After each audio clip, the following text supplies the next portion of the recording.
சிந்திக்க ஒரு கதை. கப்பல் மாலுமிகளுக்கான நேர்முக தேர்வு ஒன்று நடைபெறுகின்றது.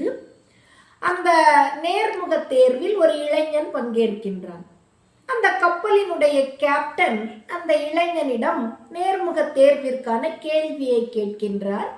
முதல் கேள்வியாக, நீ கப்பலில் பயணம் செய்து கொண்டிருக்கின்ற பொழுது அந்த கடலில் புயல் அடிக்கின்றது, அந்த கப்பல் நிலை தடுமாறுகின்றது, அப்பொழுது நீ என்ன செய்வாய் என்று கேட்கின்றார்.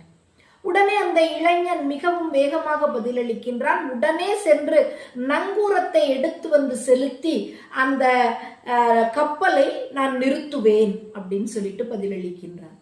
கேப்டன் அடுத்த கேள்வியை கேட்கின்றார். மீண்டும் புயல் அடிக்கின்றது, இப்பொழுது நீ என்ன செய்வாய் அப்படின்னு சொல்லிட்டு. உடனே இப்பவும் அவன் சொல்றான், மீண்டும் ஓடி சென்று அடுத்த நங்கூரத்தை எடுத்து வந்து செலுத்தி அந்த கப்பலை ஆடாமல் அசையாமல் நிறுத்துவேன் அப்படின்னு சொல்றான். சரின்னு சொல்லிட்டு மூன்றாவது கேள்வியை கேட்கின்றார் கேப்டன். மீண்டும் புயல் அடிக்கின்றது, இப்பொழுது நீ என்ன செய்வாய் அப்படின்னு கேட்கிறார். உடனே இப்பொழுதும் அவன் பதில் சொல்கின்றான், மீண்டும் ஓடி சென்று அடுத்த நங்கூரத்தை எடுத்து வந்து செலுத்தி அந்த கப்பலை நிலை தடுமாறாமல் நிறுத்துவேன் அப்படின்னு சொல்றான்.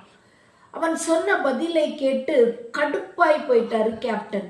கடுப்பான கேப்டன் சொல்றாரு, அது எப்படிப்பா, ஒரு கப்பல்ல இத்தனை நங்கூரம் எங்க இருந்துப்பா வந்தது அப்படின்னு கேட்கிறாரு.